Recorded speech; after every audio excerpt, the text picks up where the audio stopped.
You know, we spend a lot of time wondering about the human mind. But what if I told you the most truthful assessment of it isn't found in poetry or philosophy, but in a crude anatomical joke? So let's just ask it, straight up. Forget everything we tell ourselves about our own brilliance, our own depth. What did the very first people to actually look at the engine of human thought? What did they see? Long before we had the elegant, scientific term hemispheres to describe the brain's two halves, the pioneers of anatomy, well, they had their own name for it. This. Cluny-Boussom. The earliest anatomists were talking Galen, Grove, Herophilus. They looked upon the very seat of human consciousness, and they gave it a name that translates quite literally as the buttocks. Think about that. This wasn't some moment of intellectual awe. It was visceral. It was an almost contemptuous observation. When the human brain was finally unveiled, the reaction wasn't reverence. It was a dark, physical punchline.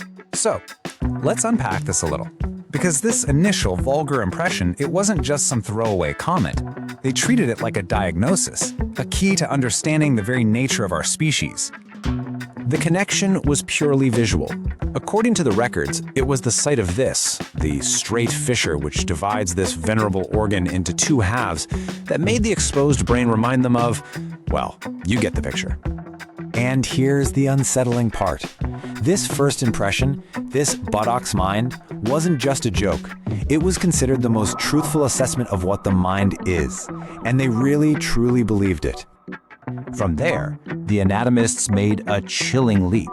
They suggested that only a species possessing this kind of mind, a buttocks mind, could have possibly been responsible for such an unappetizing history, for such wretched results. So if our basic hardware is that flawed, how do we possibly live with ourselves? Well, we hide it. We build a beautiful, ornate container to conceal the truth, and we call that container culture. Now, according to this view, culture isn't a collection of our greatest achievements. It's a gilded sarcophagus, a beautiful golden casket designed for one single purpose, to preserve the foundational absurdity of who we are. It's a powerful image, right? But it makes you wonder. If culture is the sarcophagus, then what exactly is the mummy that's sealed inside? Well, the contents of this sarcophagus were put there about 5,000 years ago. And it all started, not with an act of genius, but with a profound and catastrophic intellectual failure. Okay, so here's how it went down. About 5,000 years ago, the primitive human brain is faced with terrifying random trauma. Earthquakes, floods, sudden death. It can't explain it rationally, so it just makes stuff up. It generates these elaborate, intoxicating fictions, these chimeras. These purely cave-dwelling representations of the world become our first myths. And then, the real tragedy. The Sumerians figure out how to scratch these profoundly idiotic ideas onto clay, preserving them forever as the bedrock of our so-called universal human values. And for the next 5,000 years, this concentrate of astonishing idiocy gets passed down.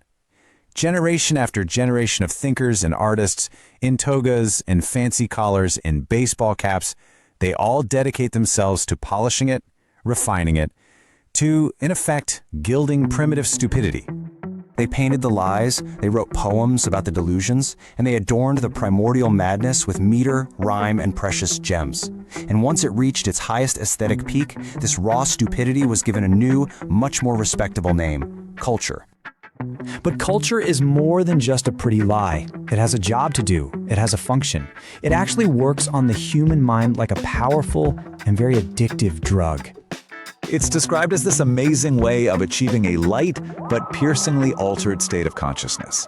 Its whole purpose is to keep the mind sweetly muddled, to preserve the core delusion by making us feel really, really good about ourselves.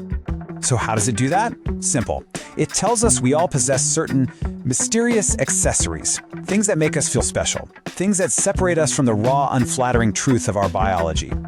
Culture whispers in our ear that each of us has an entire cosmos inside us, that we have a soul, that we have absolute individuality. It gives every single one of us a feeling of deep, personal significance, and it hints that we have some kind of complex, maybe even supernatural origin. It is, without a doubt, the most flattering lie ever told. So what happens if we refuse the drug? What if we decide to pry open that gilded sarcophagus and look right past the cultural lie? What animal is actually staring back at us from the mirror? Well, on one side you've got the cultural lie, We're complex, significant, unique beings who possess a soul.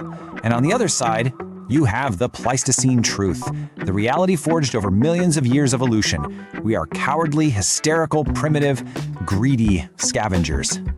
The source material makes a pretty brutal comparison to drive the point home. It says that everything we know about hyenas, their opportunism, their social dynamics, their place in the pecking order, is, to the highest degree, applicable to early humans.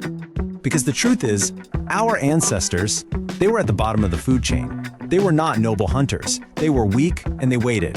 They waited for stronger predators, lions, saber-toothed cats, to make a kill, eat their fill, and then grant them access to the rotting leftovers. They knew their place. And that leaves us with one last, pretty unsettling question. If you strip away all the art, all the myths, all the philosophies, if you refuse the narcotic philosophy that tells you you're special, is this the face you see in the mirror? A clever scavenger, just waiting for its turn at the carcass.